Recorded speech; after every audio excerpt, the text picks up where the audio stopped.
لێرە لە کۆنتترین شاری مرۆڤنشین لەسەر گۆی زەوی پرۆسەیەکی ورد دەستی پێکردووە بۆ سەرپێخستنەوە و ئاوادانکردنەوەی پیرەقەرات، بەڵام پرۆسەیەک تا بڵێ پرۆسەیەکی بەدیقەت و لەسەرخۆیە، چونکە مامەڵە لەگەڵ شوێنێکدا دەکەن کە بۆتە یەکێک لە سامانەکانی مرۆڤایەتی.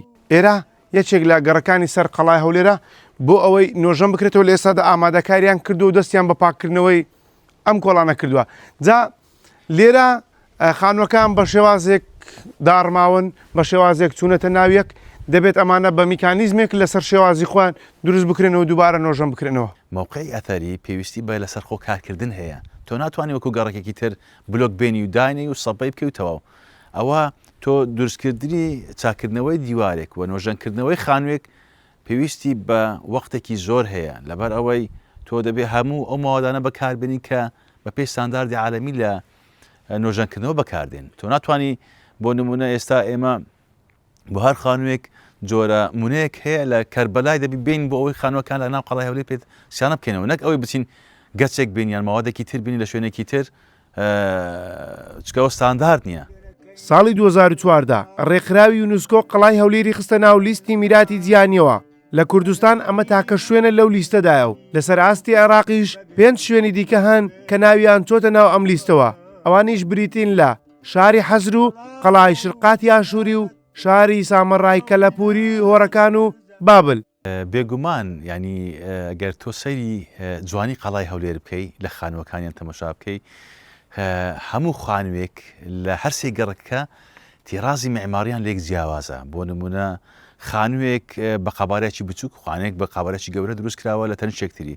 بۆ نمونە خانوێک سەردابی هەیە، خانوێک سەردابی نییە.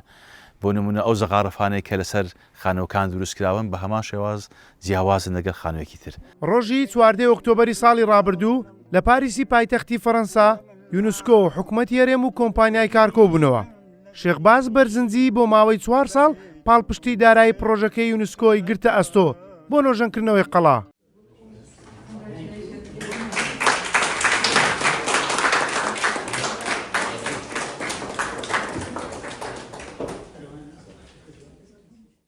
For us at CAR, this partnership is more than a project. It's a responsibility.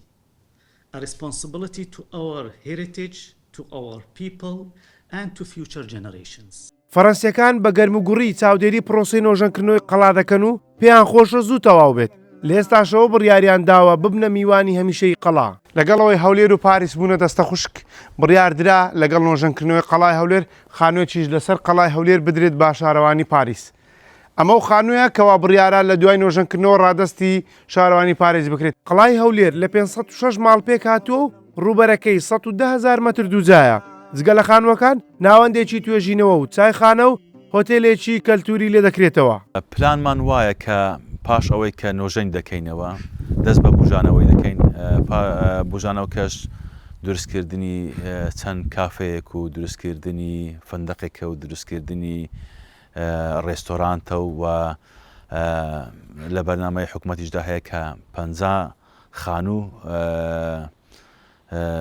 نۆژەم بکرێتەوە بوو بژێدرێتەوە. بەڵێ قەڵا نزیکە لەوەی بگەڕێتەوە سەردەمی زێڕینی خۆی. ئیتر ئەم شارە دێرینە ئەوەندەی تر گەشتیار لە دەوری شەکرە شار کۆ دەکاتەوە. عەبدولعەزیز خاڵند 964 هەولێر. هەولێرەکەی خرجواونم وەڵە من لە غەریبم لە غەریبم بەبێت و بەبێت تۆ ناتوانم قەڵا و منارەت بەرزە وەڵە بەرزە